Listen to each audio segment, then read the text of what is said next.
राम मंदिर वगैरे याच्यामध्ये त्यांचा सहभाग आहे, त्याच्यामुळे 2,000 कोटीची चोरी तिकडे झाली. बरोबर आहे, हे सगळे त्यातलेच ना. त्या 2,000 कोटीतले काही पैसे खासदारांना विकत घेण्यासाठी आले का, दानपत्रातले, दानपेटीतले? आता याचा तपास करावा लागेल. मग 2,000 कोटी गेले कुठे? सोडून द्या आता. हे संत महात्मे यांच्याकडे पुष्पक विमानं आहेत. मग पुष्पक विमानात खासदारांना बसून ते वैकुंठाला घेऊन जातात. तुम्ही ते फोटो पहा. एक खासदार असे आहेत त्याच्यामध्ये त्या विमानात बसलेले की ते खासदार कधी कोणाच्या घरी पाणी पित नाहीत. एक खासदार स्वतःला वारकरी संप्रदायाचे फार मोठे पाईक, ते कोणाच्या घरी गेले तरी साधं पाणी पित नाही, कारण त्यांच्या घरामध्ये नॉनव्हेज शिजत असावं. ते हॉटेलमध्ये पाणी पित नाहीत. पण त्या दिवशी त्या विमानामध्ये त्यांच्या टेबलावरती ग्लासात रंगीत पाणी होतं. तुम्ही पहा, रहस्यमय रंगीत पाणी आहे. आणि ते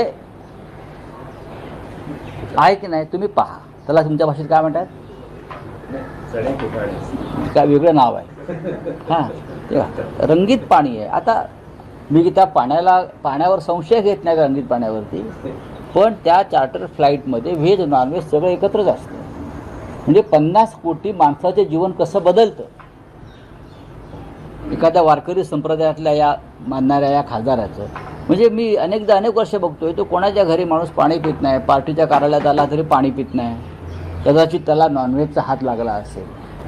पण त्या विमानामध्ये तुम्ही पहा, असे मस्त तरंगत बसलेले आहेत. समोर ग्लास आहे, ग्लासामध्ये रंगीत पाणी आहे. कोकोकोला असेल, पण ते एकदा कोकोकोलाही प्यायला नकार देत होते. हे चालत नाही आमच्या पंथामध्ये. पण 50 कोटीनं किती माणसाचे जीवन बदलतं हे मला त्या दिवशी दिसलं. दानपेटीतल्या पैशांचा वापर खासदार फोडण्यासाठी केला जातो असं तुम्ही म्हणता? नाही, हे पैसे आले कुठे, गेले कुठे? मग 2,000 कोटीपेक्षा जास्त पैशाचा पहार श्रीराम मंदिराच्या दानपेटीत आणि देणगीतून झाला. मग हे पैसे गेले कुठे? हे पैसे राजकारणामध्ये 100% आलेले आहेत, निवडणुकात आलेले आहेत. आमदार खासदार फोडण्यासाठी 2,000 कोटी हा प्राथमिक आकडा आहे. हा आकडा जास्त असू शकतो असं SITचं म्हणणं आहे. जी SIT स्थापन झाली आहे त्या SITचं म्हणणं आहे. आता दानपेटी चोरल्या याला सुद्धा ऑपरेशन टायगर नाव द्या. ही दानपेटी चोरीचा जो काय प्रसंग घडलेला आहे, काही कोटी हजारो कोटीचा, त्याला आपण शिंदे गटाने सांगायचं हे आमचंच ऑपरेशन आहे, आम्हीच चोरल्या पेट्या. तुम्ही म्हणते रिसिप्ट मिळाली नाही 1 किलोचं तुम्ही दानपेटी? हो, नाही, आम्हाला रिसिप्ट मिळाली नाही. आम्ही 1 कोटी रुपये चेकद्वारे दिले. आम्ही पहिले आहोत, उद्धव ठाकरे आणि शिवसेना. जेव्हा ट्रस्टची स्थापना झाली तेव्हा अयोध्येत आम्ही होतो. त्या क्षणी आमच्याकडून 1 कोटी रुपयाचा चेक हा श्रीराम मंदिर ट्रस्टसाठी गेला. आणि त्याच वेळेला आमच्याकडून 25 किलोपेक्षा जास्त चांदीची वीट, ही पहिली वीट आम्ही त्यांना दिली. जास्त त्या विटीची जो रिसिप्ट नाही. आणि सगळ्यात जास्त चोऱ्या तिकडे चांदीच्या विटांच्या किंवा चांदीच्या ज्वेलरीच्या झालेल्या. चंपतराय यांना पाठीशी घातलं जातं. चंपतराय आणि तिकडलं भाजपचे सगळे पदाधिकारी यांनी अयोध्येतल्या जमिनी विकत घेतल्या स्वस्त्यात आणि त्या ट्रस्टला दामदुपटीनं विकल्या. तुम्ही म्हणालात उद्धव ठाकरेंच्या दौऱ्याचा उल्लेख केला की आज ते फुटीर खासदारांच्या मतदारसंघात आहे उद्यापासून. पण एकनाथ शिंदेचं असं म्हणणं आहे की आता जे दौरा करतायत खूप उशीर झालेला आहे. खरं तर उद्धव ठाकरेंनी याआधीच दौरा करायला पाहिजे होता. या सगळ्या खासदारांचा मुद्दाच हा होता की एकनाथ शिंदेने एक करावं हे सगळं बोलण्यापेक्षा स्वतःचा पक्ष स्थापन करावा, स्वतःचा. आणि या सगळ्या गोष्टी निवडणूक लढून झाल्यावर जो निकाल येईल त्यानंतर बोलाव्या. काय तुम्ही यांचं मनावर घेताय? शिंदे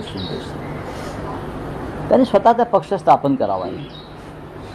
एकनाथ शिंदे यांच्या नावानं स्थापन करावा, आपल्या मुलाच्या नावानं स्थापन करावा ना, काही करावा त्याने पक्ष. आमचा पक्ष चोरताय, आमचं चिन्ह चोरताय अमित शहाच्या मदतीनं, आणि त्या चोऱ्या माऱ्या करून तुम्ही आम्हाला ज्ञान देताय.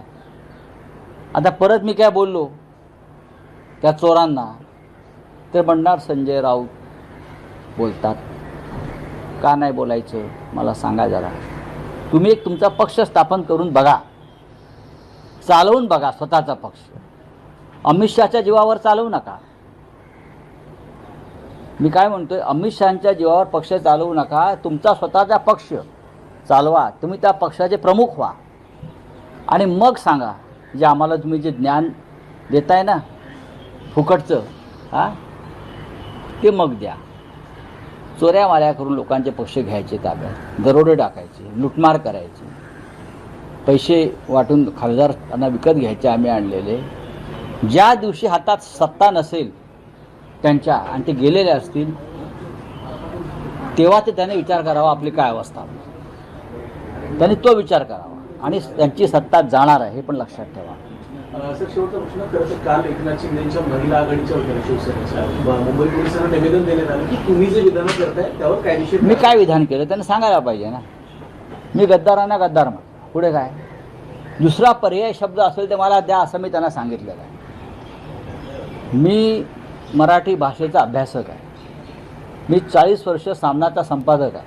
त्याच्या आधीसुद्धा मी अनेक मोठ्या वृत्तपत्रात काम केलं आहे. मराठी भाषेतले सगळे शब्दकोश, शब्दरत्नाकर माझ्याकडे आहे. त्याची मी पारायणं केलेली आहे. गद्दार आणि बेईमान ह्याला पर्यायी शब्द मला एकच आढळला, तो म्हणजे एकनाथ शिंदे मराठी भाषेत. दुसरा कुठला असेल तर मला त्याने सांगावं. सर, जो खासदार छोड़ के गए हैं, उद्धव ठाकरे उन क्षेत्र में दौरा करने वाले हैं.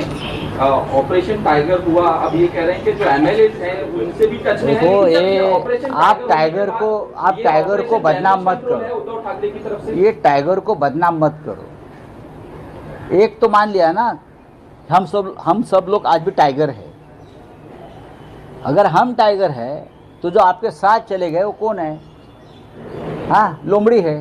दोस्तों हो, संजय राऊत साहेब यांचा हा व्हिडिओ अत्यंत महत्त्वाचा आहे.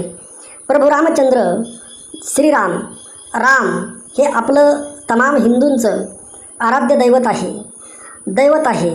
प्रभू रामचंद्राचं मंदिर अयोध्या येथे होणं ही देशासाठी गौरवास्पद बाब आहे, अभिमानाची बाब आहे. परंतु त्या मंदिरामध्ये ज्या पद्धतीने चोरी झालेली आहे आणि भविष्यातसुद्धा होत राहणार आहे, हे अत्यंत निंदनीय, दुःखद आणि मनाला खेद देणार आहे. आणि संजय राऊत साहेबांनी जी शक्यता वर्तवलेली आहे की त्या पैशाचा वापर आमदार फोडण्यामध्ये, खासदार फोडण्यामध्ये, निवडणुकीमध्ये झाला का, आणि परंतु याचा तपास कोण करणार? कारण ज्या तपास यंत्रणा आहेत त्या सरकारच्या इशाऱ्यावर काम करतात, म्हणजे त्या निष्पक्ष पद्धतीने काम करत नाहीत. या सर्व पार्श्वभूमीवर खरंच मग न्याय भेटेल का? येथे न्याय स्वतः प्रत्यक्ष प्रभू रामचंद्र मागत आहेत. प्रभू रामचंद्रांना न्याय भेटणार का हा प्रश्न आहे. संजय राऊत काय म्हणत आहेत हे महत्त्वाचं नसून राम मंदिरामध्ये जी चोरी झालेली आहे ती महत्त्वाची आहे आणि तिथं न्याय भेटणं जास्त महत्त्वाचं आहे. तुम्हाला काय वाटतं ते मत मांडून नक्की सांगा. जय महाराष्ट्र.